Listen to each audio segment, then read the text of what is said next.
گزشتہ 2 دہائیوں میں جمہوری حکمرانی، اختیارات کی نچلی سطح تک منتقلی اور صوبائی خود مختاری کو مضبوط بنانے کے لیے کی جانے والی اصلاحات نے ریاستی نظام کو مضبوط کرنے کے بجائے نہ صرف مزید بکھیرا بلکہ غیر متوازن بنا دیا۔ 27ویں آئینی ترمیم انہی مسائل کے حل اور نظام عدل میں ادارہ جاتی ہم آہنگی انسٹیٹیوشنل کوہیرنس کو بحال کرنے کی ایک کوشش ہے۔ پاکستان میں انصاف کے نظام کا بحران سنگین ہو چکا ہے کیونکہ ملک بھر میں 22,60,000 سے زائد مقدمات زیر التوا ہیں، جن میں سے 82% ضلعی عدالتوں اور 18% اعلیٰ عدالتوں میں ہے۔ ایسے میں یہ ترمیم عوام کو فوری اور سستا انصاف دینے کے لیے ایک امید کی کرن ہے، کیونکہ ایک وقت تھا جب ایگزیکٹو اور جوڈیشل مجسٹریٹس دونوں کو مقدمات کے فیصلے کا اختیار حاصل تھا، لیکن 2001 میں اختیارات کی علیحدگی کے نام پر ایگزیکٹو مجسٹریٹس سے عدالتی اختیارات واپس لے لیے گئے، جس کے بعد معمولی مقدمات بھی عدالتوں پر بوجھ بن گئے اور انصاف کا پہیہ سست پڑ گیا۔ اب 27ویں ترمیم میں یہ تجویز شامل ہے کہ ایگزیکٹو مجسٹریٹس کو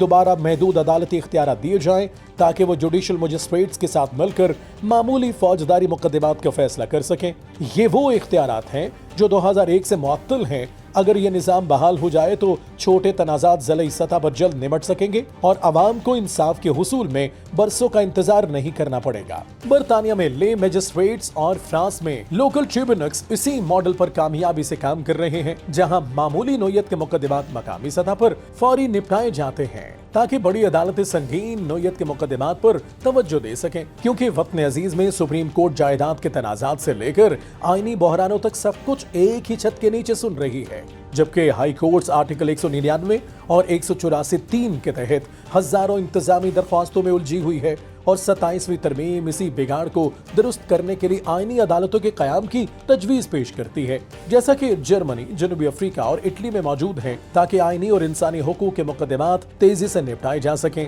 اور سپریم کورٹ اپنے اصل کردار یعنی آئین کی تشریح پر مرکوز ہو سکے۔ اسی ترمیم میں ججوں کے شفاف تبادلوں پر بھی فوکس کیا گیا ہے تاکہ ایک ہی ڈسٹرکٹ میں طویل تعیناتی کے باعث پیدا ہونے والے مقامی اثر و رسوخ کا خاتمہ کیا جا سکے، جو فرانس اور جرمنی کی طرح عدالتی سروس کونسلز کے ذریعے میرٹ پر مبنی تبادلے عدلیہ کی غیر جانبداری اور پیشہ ورانہ پختگی کو فروغ دیں گے، کیونکہ جب انصاف تاخیر کا شکار ہوتا ہے تو ظلم مضبوط ہوتا ہے، اور 27ویں آئینی ترمیم وہ سٹیپ ہے جو وطن عزیز کو ایک منصفانہ، متوازن اور قابل اعتماد عدالتی پاکستان کی طرف لے جا سکتا ہے، جہاں انصاف تاخیر کا نہیں، یقین کا استعارہ بنے۔